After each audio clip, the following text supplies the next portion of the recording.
Nah, di syair-syair yang lain juga beliau banyak membahas tentang tantangan dan pengorbanan orang mencintai.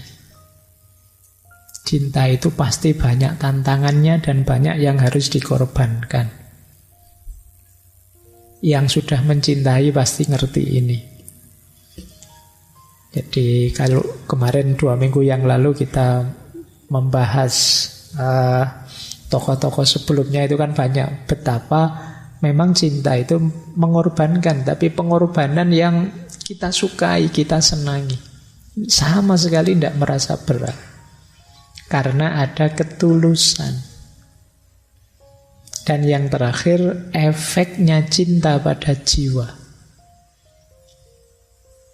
Kalau di Khalil Gibran disebut penyucian.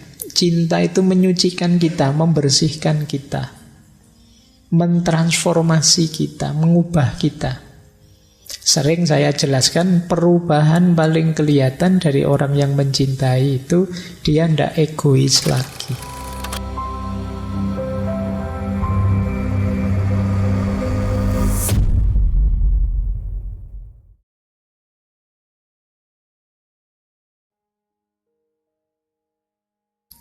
Nah, syair-syairnya Syekh Hafid kalau tentang cinta, cirinya itu ya, nanti kalau ada yang ingin meneliti, ini kan sebagian besar mahasiswa. Pandangan beliau tentang cinta yang pertama jenisnya sufistik, itu pasti ya. Fokusnya sebenarnya puncaknya ada pada cinta ilahiyah. Cinta pada Allah. Meskipun kadang seolah-olah itu puisi untuk pacar kita, untuk orang yang kita sayangi di dunia, tapi sebenarnya itu alegori, simbol saja untuk cinta ilahiyah. Yang kedua, humanistik. Humanistik itu berarti cinta yang manusiawi. Cinta itu bagian dari fitrahnya manusia. Justru kalau kita ingin menjadi diri kita sendiri, menjadi manusia, kita harus mencintai. Bukan sebagai binatang, bukan sebagai setan, ya cirinya kita mencintai.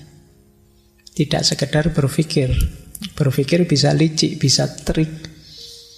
Tapi mencintai itu khas manusia. Yang ketiga, Syekh Hafid, ya tentu saja karena menggunakan syair, sering menggunakan simbol-simbol, simbolik. Ada simbol kedai, ada simbol anggur, ada simbol mabuk, ada simbol, ya nanti di syair itu kalau ada anggur, ada mabuk, jangan ditafsirkan, wah ternyata Syekh Hafid seneng minum ciu, seneng minum. Nggak itu ya beliau mabuk itu mabuk cinta. Jadi cinta kepada Allah. Arahnya ke sana, jangan dimaknai letterlek. Jadi banyak bicara simbol-simbol. Makanya banyak nanti yang salah paham. Ada yang menuduh beliau musyrik lah, ada yang menuduh beliau keluar dari Islam lah. Pada zaman beliau sendiri begitu. Jadi karena memang sulit. Bahasa syair itu kan tidak bisa dimaknai letterlek. Kalau temanmu bilang saya sangat jatuh cinta, kalau tidak percaya belahlah dadaku. Ya jangan dibelah beneran. Itu kan hanya alegori, itu hanya umpama. Ini beneran lu aku cinta padamu, kan itu. Tapi sering orang terus salah paham, salah memahami maknanya. Termasuk simbol kemabukan. Mabuk itu maksudnya mabuk cinta. Kenapa sih kok istilahnya mabuk? Karena kalau orang sudah jatuh cinta itu saking ekstasenya, saking senengnya, kadang-kadang kalau ngomong ngelantur. Kadang-kadang sulit dipahami, jingkrak-jingkrak ndak karuan. Itu kan saking ekstasenya, saking senengnya. Itu disebut kayak orang mabuk. Kalau dalam dunia tasawuf dulu kan kita kenal istilah satohat. Satohat itu ketika seorang sufi di puncak ekstasenya, di puncak kegembiraannya, merasa dekat dengan Allah, itu kadang-kadang muncul kalimat-kalimat, kata-kata yang tidak terkontrol. Nah, itu terus yang salah paham terus berpedoman pada letter luck-nya. Sama kayak belahlah dadaku tadi dianggap belah dada beneran. Gunung ku daki, laut ku seberangi, itu dianggap terus naik apa? Kamu punya uang ndak? Ya ndak begitu. Maksudnya siap, sungguh-sungguh. Nah, di syair-syair yang lain juga beliau banyak membahas tentang tantangan dan pengorbanan orang mencintai. Cinta itu pasti banyak tantangannya dan banyak yang harus dikorbankan. Yang sudah mencintai pasti ngerti ini. Jadi kalau kemarin 2 minggu yang lalu kita membahas tokoh-tokoh sebelumnya itu kan banyak betapa memang cinta itu mengorbankan, tapi pengorbanan yang kita sukai, kita senangi. Sama sekali tidak merasa berat. Karena ada ketulusan. Dan yang terakhir, efeknya cinta pada jiwa. Kalau di Khalil Gibran disebut penyucian. Cinta itu menyucikan kita, membersihkan kita, mentransformasi kita, mengubah kita. Sering saya jelaskan perubahan paling kelihatan dari orang yang mencintai itu dia tidak egois lagi, bisa mengalahkan dirinya demi yang dicintai. Nah, ini banyak nanti diungkapkan oleh Syekh Hafid, khususnya dalam konteks cinta pada Tuhan. Baik, kita mulai ya, masuk.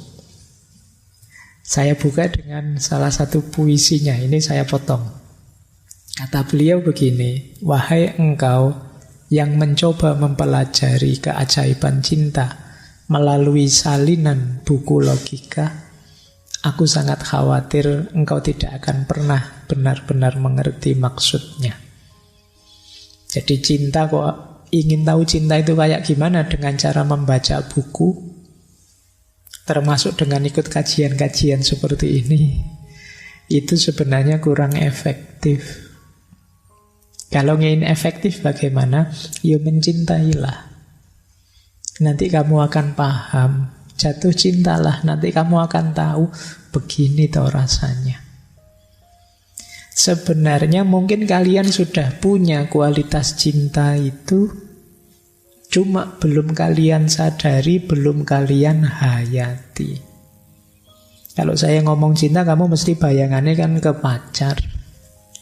Padahal tidak harus ke situ. Kamu sama orang tuamu, kalian sama saudara kalian, sama keluarga kalian, mungkin tetangga dekat, itu kan ada kualitas-kualitas cinta di situ. Kadang demi orang tua, kamu rela ini, rela itu, kan gitu. Berat juga ndak apa-apa. Saya jelek ndak apa-apa, Pak. Kayak tak contohkan mahasiswa nyontek itu kan. Wah, saya nyontek ini biar orang tua saya bahagia, Pak. Loh, kamu dosa loh. Ah, biarlah saya berdosa, nama baik saya jatuh, ndak apa-apa asal orang tua bahagia. Itu alasanmu saja ya. Tapi ya gambarannya orang mencintai itu begitu. Kalian sudah ada banyak contoh. Tadi saya bilang jatuh cinta lah, kamu mesti bayanganmu jatuh cinta ke lawan jenis. Banyak hal bisa. Tidak harus ke lawan jenis. Nanti diajari oleh Syekh Hafid gimana caranya mencintai apapun. Saya lanjutkan. Nah, cuma sebelum itu, sebelum kita mulai mencintai, menurut saya beliau ngajak kita, yuk direm dulu ya. Kita agak terlalu edan-edanan selama ini sebelumnya. Ngurusi dunia. Sampai lupa kita mencintai. Kata beliau, kamu tidak perlu bertingkah gila lagi. Kami semua sudah tahu kamu pandai dalam hal itu. Jadi sudahlah, hidupmu tidak usah edan-edanan lagi. Saya tahu kok kamu memang edan. Ya, sederhananya kan begitu. Sekarang berhentilah sayang dari semua kerja keras yang engkau lakukan. yang membawa rasa sakit pada mata dan hati manismu. Lihatlah ke cermin gunung yang jernih, lihatlah para prajurit kuno yang cantik, dan lihatlah unsur ketuhanan yang engkau selalu bawa dalam dirimu. Semuanya mengisi alam semesta ini dengan kehidupan suci. Sudah lama sekali. Jadi kita ini terlalu banyak distraksi, sibuk dengan macam-macam kelakuan-kelakuan edan kita sehari-hari. Akhirnya kita menjauh dari hal-hal yang suci. Seolah-olah hidup itu hanya tentang kalah menang, hanya tentang enak tidak enak, hanya tentang harta, hanya tentang kepemilikan, jabatan, dan lain sebagainya. Kata beliau, yuk berhenti sebentar. Mari kita sadari sakralnya hidup ini, berharganya hidup ini. Sejak dulu begitu, tapi orang sering lupa. Hidup ini sangat berharga, yuk kita hargai. Jangan dibuang-buang waktu. Jangan dirusak-rusak dengan kotornya hati dan pikiran kita. Ayo berhenti sebentar. Itu ajakannya beliau begitu. Ayo kita menarik diri sebentar. Ayo latihan diam sebentar. Kata beliau, 1 hari diam dapat menjadi penziarahan dengan sendirinya. Jadi kholwat, jadi upaya kita muhasabah, tafakkur. 1 hari diam dapat membantumu mendengarkan jiwa memainkan kecapi dan drumnya yang elok. Bukankah banyak percakapan sekedar mempertahankan diri atau berputar-putar? Ayo diam, kita cari waktu untuk diam, untuk mendengarkan suara hati kita, suara jiwa kita yang indah. Bahwa kita ini sangat berharga. Kata beliau, kupikir kita sampai ke sini untuk menyerah dalam diam, untuk meraih cahaya dan kebahagiaan, menari dalam perayaan kemenangan cinta. Inilah yang perlu kita upayakan. Bahagia, kemudian merayakan cinta. Jangan terdistraksi terus, jangan edan terus. Yuk, kita bahagiai hidup ini dengan cinta. Caranya gimana? Membentuk diri kita jadi pecinta. Membentuk diri kita dengan hati. Kata beliau begini, ini ada syairnya menarik. Suatu ketika seorang wanita muda menanyaiku, bagaimana rasanya menjadi laki-laki? Dan aku menjawab, kekasihku, aku tidak tahu. Lalu dia berkata, bukankah kamu laki-laki? Dan kali ini aku menjawab, kulihat jenis kelamin hanya sebagai hewan yang cantik, yang dibawa manusia berjalan-jalan dengan tali kekang di tangan. Dan mungkin mengikuti perlombaan untuk memenangkan hadiah-hadiah yang mengherankan. Ini syair 1 bait ini maksudnya, jenis kelamin tidak penting. Laki-laki dan perempuan itu tidak penting dibahas. Bagaimana laki-laki, bagaimana perempuan. Kata Syekh Hafid, kekasihku, pertanyaan yang lebih bagus bagi Hafid semestinya, bagaimana rasanya berbentuk hati. Bagaimana rasanya berbentuk hati itu, gimana rasanya menjadi seorang pecinta. Kalau kita jadi seorang pecinta, itu tidak laki-laki, tidak perempuan. Semuanya sama. Nah, kata Syekh Hafid, kalau kamu tanya gimana rasanya berbentuk hati, ya akan aku jawab, karena yang aku ketahui hanya cinta, dan kudapati hatiku tanpa batas dan ada di mana-mana. Jadi kalau aku terbentuk jadi seorang pecinta, aku ini luas sekaligus dalam. Ada di mana-mana. Karena segala sesuatu, apapun itu patut dicintai. Ini mirip konsep-konsep sebelumnya, baik di Osho maupun di Anthony de Mello. Jadi yang lebih penting itu mengubah kita jadi seorang pecinta.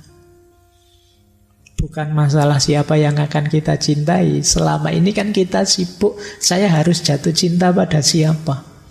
Siapa sih yang enak mau saya taksir, yang sini ngelirik sana, yang sana ngelirik sini. Bukan itu yang penting. Tapi ubahlah dirimu jadi sosok yang dicintai. Jadikan dirimu manusia berbentuk hati. Itu istilah dari beliau. Gimana rasanya jadi manusia berbentuk hati? Kamu ada di mana-mana. Kalau kamu berbentuk hati, ya kamu bisa menerima apapun yang ada di sekelilingmu. Makanya beliau kemudian punya syair yang menarik. Ini cara kita mencintai apapun di sekeliling kita tadi. Kata beliau, jalan-jalanlah jika tidak terlalu gelap. Ini menarik ya, kata-kata jika tidak terlalu gelap itu berarti jika sekeliling diri kita tidak terlalu rusak, tidak terlalu kacau, tidak terlalu sibuk dengan dunia. Itu maksudnya jika tidak terlalu gelap. Kalau kamu ada waktu, kalau kamu bisa menarik diri sebentar dari keramaian dunia, jalan-jalanlah. Kalau bahasamu hari ini mungkin healing lah. Cuma jalan-jalan dari sosok yang berbentuk hati tadi ya. Caranya bagaimana? Hirup udara segar, cobalah tersenyum. Katakan sesuatu yang bijaksana pada orang asing yang memilih pemandangan damai. Jika dia lewat, selalu latihlah pemahaman kalbumu. Jadi, lihat segala sesuatu di sekelilingmu. Apa dan siapa, kamu lihatlah. Latihlah pemahaman kalbumu. Jangan hanya pakai pikiranmu, pakai hatimu. Ambil nafas dalam-dalam dan tersenyumlah. Nah, coba ya, nanti besok pagi boleh lah. Bangun pagi gitu ya, keluar. Ambil nafas dalam-dalam. Siapa saja lewat, tegaskan dalam hatimu, aku mencintaimu, mencintai kalian semua, mencintai apa saja. Itu latihannya begitu. Kata Syekh Hafid, engkau pun bisa melakukan sesuatu yang nyata sepanjang jalan ini. Rengkuhlah pasangan atau kekasihmu seperti pertama kali engkau bertemu dengannya. Kalau punya pasangan ya. Biarkan kelembutan mengalir dari kedua matamu seperti matahari menyiramkan cahaya hangat kepada bumi. Bermainlah dengan anak-anak, berkenalanlah dengan seorang teman, nyanyikan beberapa lagu kasar untuk hewan peliharaanmu bahkan tumbuh-tumbuhan. Mengapa tidak engkau biarkan mereka mabuk dan liar? Apa saja sapalah. Kamu punya kucing, ya sapalah. Kamu punya ayam, sapalah. Kamu punya dengan penuh cinta. Kamu nanti gembira mesti. Coba saja. Oke ya. Jadi kalau ada anak-anak diajak bermain, ada anak bermain kamu gabung, nanti kamu senang. Ada orang yang tidak kamu kenal, kamu kenalan, nanti kamu senang. Marilah bersulang di setiap anak tangga yang telah kita daki. Di atas tangga evolusi berbisiklah, aku mencintaimu, aku mencintaimu, ke seluruh penjuru dunia yang gila ini. Jangan berhenti membaca tentang Tuhan. Kita tidak akan pernah memahami dia. Itu maksudnya apa? Semua yang di sekeliling kita itu kan tajallinya Tuhan. Dari apapun yang kita lihat di sekeliling kita, kita bisa merasakan hadirnya Tuhan. Mungkin keindahannya, mungkin kekuasaannya, mungkin keagungannya. Terus lakukan itu. Semakin kalian mencintai, semakin kalian akan merasakan hadirnya Tuhan. Lompatkan kakimu, ayunkan kepal tanganmu, ancam dan peringatkan seluruh semesta bahwa kalbumu tidak lagi hidup tanpa cinta. Nah, inilah profil seorang pecinta. Berjalanlah jika tidak terlalu gelap. Kalau terlalu gelap, Pak, terangilah dulu. Antara lain tadi, tarik diri sebentar, berhenti sebentar. Inilah caranya jadi jiwa yang mencintai. Kalau tidak begitu, gimana? Kata beliau, tanpa cinta, aku tahu caramu bersikap. Aku tahu caramu bersikap ketika engkau belum cukup meneguk cinta. Wajahmu mengeras, otot-otot manismu mengejang. Anak-anak kecil waspada pada tatapan aneh yang muncul dari kedua matamu, yang bahkan mulai meresahkan cermin dan hidungmu. Tupai-tupai dan burung-burung merasakan kesedihanmu dan mengatur pertemuan penting di atas pucuk pohon yang tinggi. Mereka memutuskan melalui isyarat rahasia untuk melantunkan lagu menolong pikiran dan jiwamu. Bahkan malaikat gemetar oleh kegilaan itu yang memancar ke dunia dan menghujankan batu-batu tajam dan tombak kepada yang tak berdosa dan keakuan manusia. Ini gambarannya orang yang di hatinya tidak ada cinta. Mengerikan, tidak enak. Kalian dekat saja tidak nyaman. Itu diilustrasikan anak-anak sampai khawatir, ngeri. Orang marah itu kan kalian dekat juga tidak enak kan. Orang kecewa, orang tidak puas, itu tidak enak, tidak nyaman. Jadi aku tahu, kalau engkau tidak ada cinta, aku tahu caramu bersikap, tidak jauh-jauh dari situ.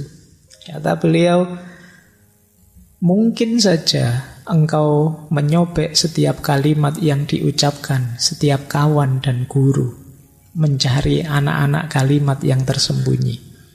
Engkau mungkin saja menimbang-nimbang setiap kata dalam sebuah ukuran, seperti ikan yang mati. Mungkin saja engkau mengeluarkan penggaris untuk mengukur setiap sudut dalam kegelapanmu, dimensi-dimensi indah sebuah kalbu yang dulu pernah kamu percaya. Aku tahu caramu bersikap ketika engkau belum meneguk minuman dari tangan cinta. Orang yang tidak ada cinta itu tidak mudah percaya, mudah curiga. Ada apa-apa dia tidak percaya dulu. Saya harus ngerti dulu sampai detail. Tidak bisa menikmati hidupnya. Mengalami apa saja, gayanya dianalisis sampai mendalam. Terus tidak bisa dinikmati. Disuguhi minum misalnya. Minuman ini terbuat dari itu dipikir sampai dalam detail. Ada orang ngomong, di balik kata-katamu mesti ada kepentingan. Di balik kepentinganmu mesti ini, terus kamu jadi tidak nikmat. Jadi itu orang yang di hatinya tidak ada rasa cinta. Kata Syekh Hafid. Itu loh makanya yuk kita menciptakan diri kita berbentuk cinta.